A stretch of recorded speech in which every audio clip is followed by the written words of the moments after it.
21 წელია ჩვენ ვიხსენებთ ამ დღეს. ყველასთვის ძალიან რთულად გასახსენებელია ის პერიოდი და განსაკუთრებით ის ღამე, ძალიან ტრაგიკული ღამე, მაგრამ ამავე დროს ამ დღეებში 9 აპრილის შემდეგ და შემდგომ პერიოდში ჩამოყალიბდა სწორედ ის თავარი იმპულსი, რომელმაც განსაზღვრა შემდგომში დამოუკიდებელი საქართველოს ბედის.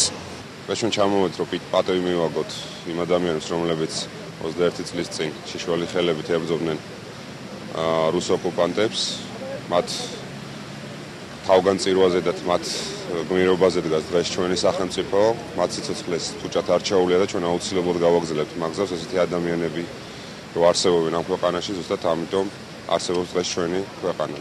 9 აპრილის შემდეგ მიუხედავად იმ ტრაგედიისა, რომელიც ჩვენ გადავიტანეთ ყველამ ერთად თელმა საქართველომ, მეორე დღეს საქართველომ გაიღვიძა სხვანაირმა.